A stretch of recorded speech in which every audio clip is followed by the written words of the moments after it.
Okay, that was quick. I think I said 10 minutes, and there's no way that was 10 minutes. 5 minutes. We get it done. So who you see in front of you now on the stage is our second of two honor bands. This is one conducted by Mr. Tracy Wright. You'll see Tracy's bio in the program.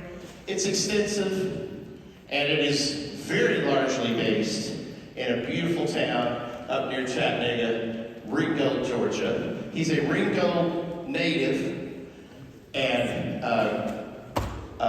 was instrumental, pardon the pun, in building that band program that is just the colossal thing that it is. If you've never heard or seen the Ringgold band, you're missing it. And a big reason that it is as good as it is because of this gentleman right here, Mr. Tracy Wright. We've known each other, again, about as long as I've known Laura. Less than 50 years, we'll just put it that way. Not much, but less. So, he's just an amazing musician. I know the kids have had a big time. He is quick to tell a story, ain't he? And the boy knows his history. He's quite the historian, right? Yeah. So anyway, it's been just a wonderful experience for these kids, and you're going to hear that experience come through and how they play this great program that he has prepared, which, by the way, is a history-related program, but I'm going to let him explain that to you. So please, everybody, give a warm, well, let's go welcome to our second honor band clinician of the afternoon, Mr. Tracy Wright and the Wright Honor Band.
called Fanfare, Espirit. It's a newer piece written by a lady from Texas. Her name is Karl, and she's one of the up-and-coming composers and band music. Well, she's been writing for a long time, actually, and her music is wonderful. And her sister, Ruth Brittin, is also a terrific composer for band music as well. Let's give the students another big round of applause.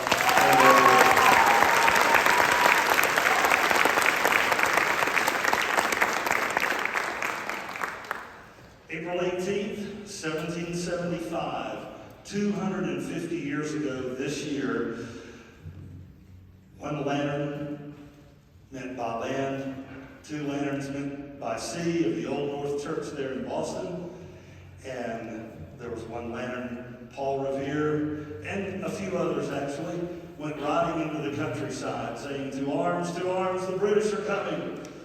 His ride lasted about 20 minutes actually.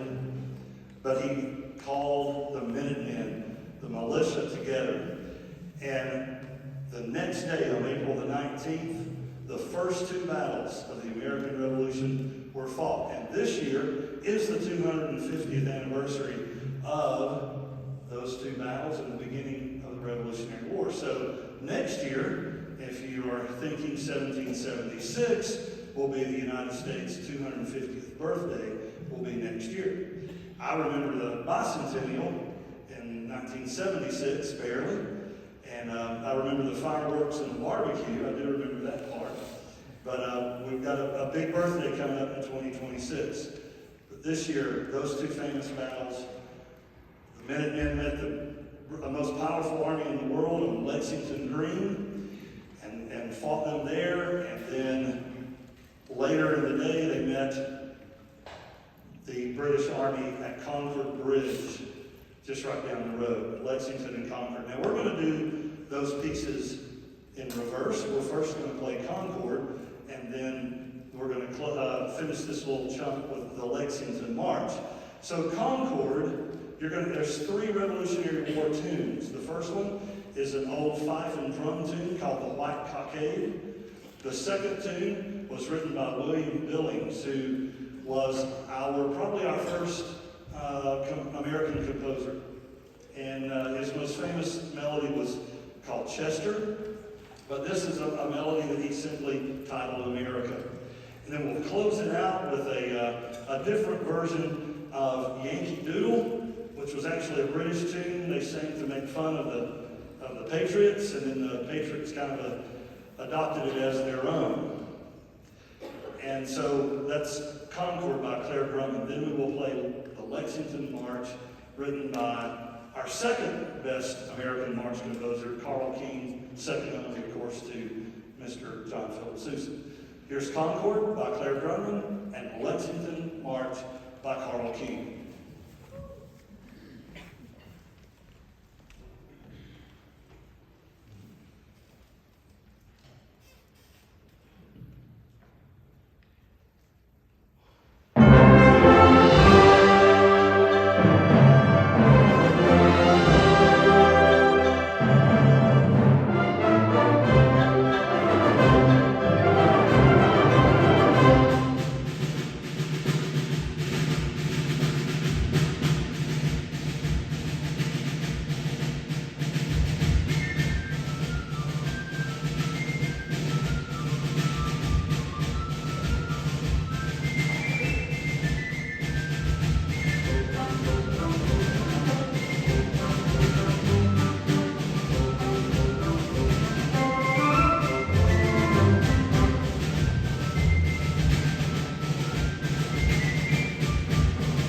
All right, that was fun, those two pieces.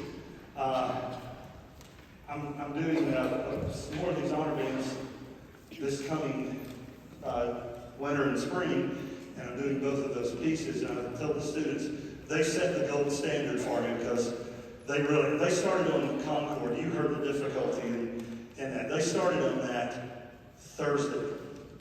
And I went back to the hotel and prayed. And wow, well, they really came alive on Friday morning, and they worked very hard on those two pieces, and hopefully learned or reminded of our great history that we have here in the USA. Lowell Mason was a hymn writer. He was actually a banker who liked to do music on the side.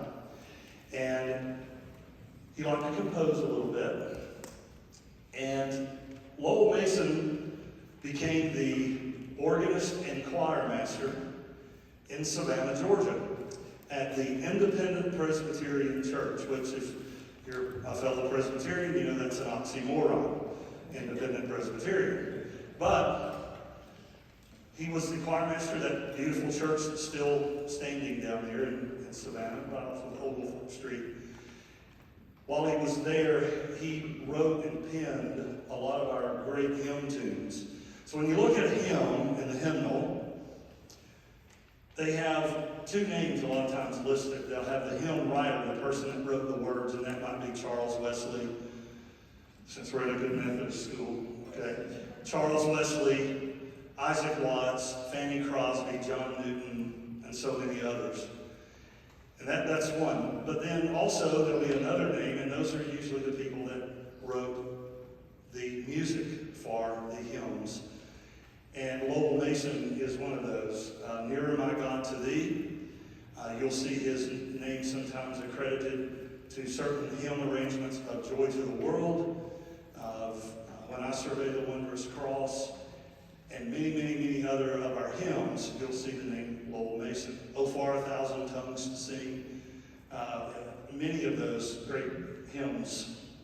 This particular hymn you're going to hear in this is one of Lowell Mason's melodies, My Faith Looks Up to Thee.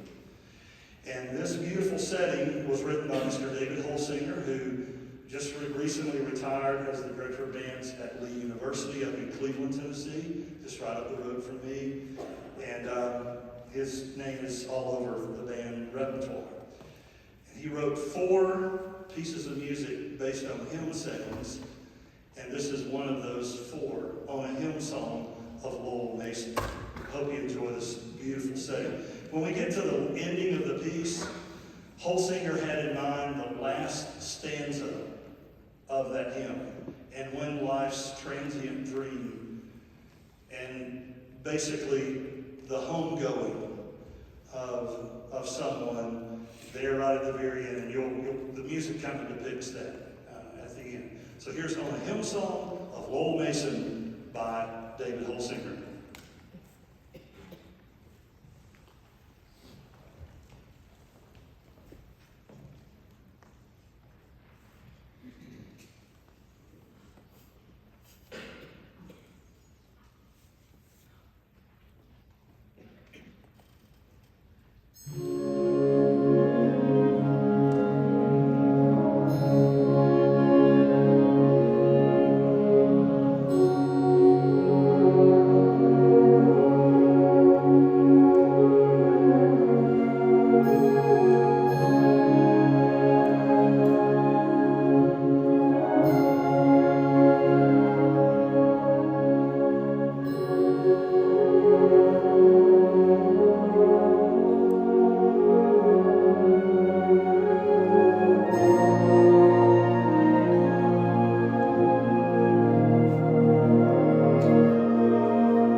birthday clinic and of Mr. Wright, I neglected to thank a very important component of putting on an event like this. And I don't know that they're in here because they're probably doing what I'm getting ready to describe to you, what they have been doing for 3 days.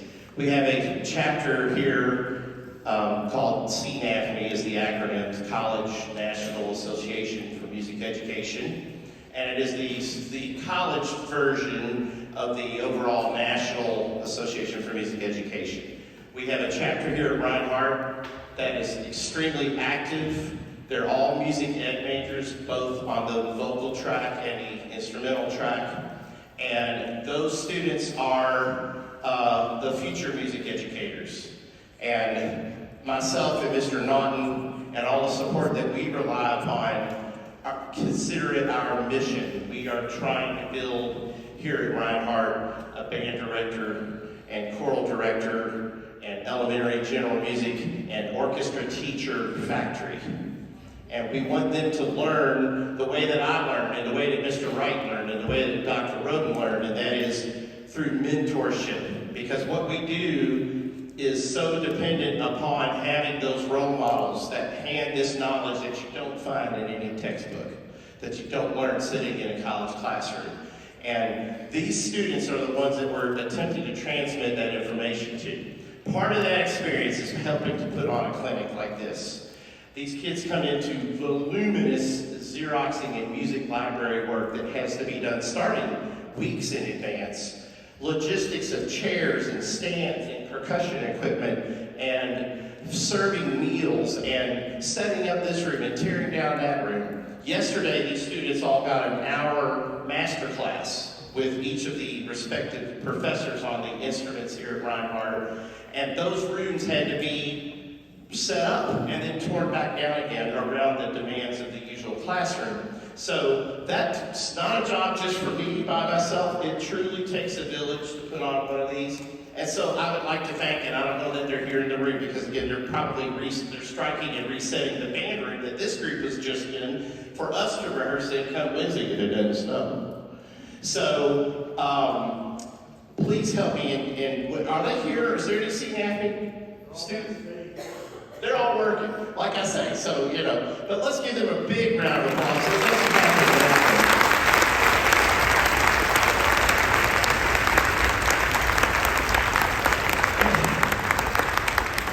And they're great kids. I mean, they're not kids, they're young adults.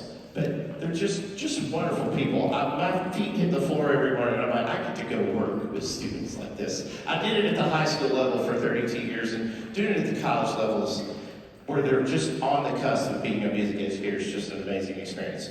Speaking of amazing experiences, these students have had one, and parents, again, I want to give you a big recognition and round of applause because these students are awesome because you're awesome parents. So parents, thank you. Big round of applause for those. Showing these kids to dance practice, private lessons, selling fruit and donuts, and standing in the concession stand when you could be sitting in the stands watching a football game. I get it. Thank y'all so much. Chaperoning on the band bus. God bless you if you do that. And finally, of course, our wonderful student musicians here in the Wright Band. Let's give them a big round of applause.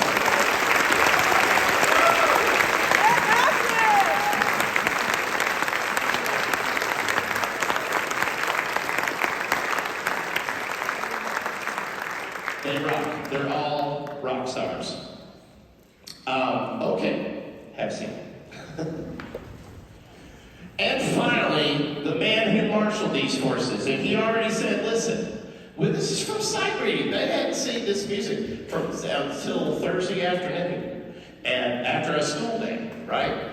And listen to the finished product. That is a marvelous thing. Obviously a tribute to the musicians, but also to both Dr. Roden and Mr. Wright waving the stick. So, here we go. Mr. Tracy Wright, come over here so I can present you with this plaque that reads, Reinhardt University High School Honor Band Clinic. This is presented to Mr. Tracy Wright in recognition of your talent and musicianship as a guest conductor and clinician, at the Reinhardt High School Honor Band Clinic, January the 18th, 2025. Ladies and gentlemen, Mr. Tracy Wright.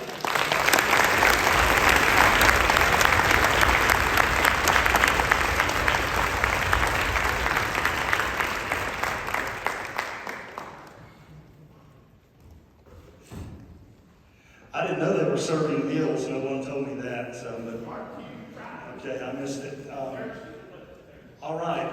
So I have the privilege to work at a wonderful conference out in Seattle every year called the Western International Band Clinic. And we have high school students that come in.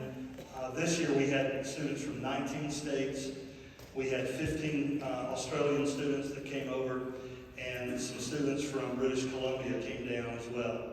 And so it's an incredible event, 4 big, humongous honor bands. And the students, in a little different format, they get to work under 6 conductors while they're there, plus guest artists. We've had the Canadian Brass, we've had the Boston Brass. We have had some of the finest in the business have come out and been some of our guest artists, plus performing groups throughout the weekend. So it gives me great pleasure on behalf of the Western International Band Clinic to present a scholarship to a student that I had in my group to attend the clinic next school year. Not this year, but it is the weekend right before Thanksgiving in Seattle, right across the street from the airport. Actually, it's a highway. And it covers their registration, and it's a total gift of $325. And they gotta fly. I would recommend flying to Seattle. But and so I'd like to present that scholarship on behalf of WIBC to Mr. Levi Morris of Creekview High School.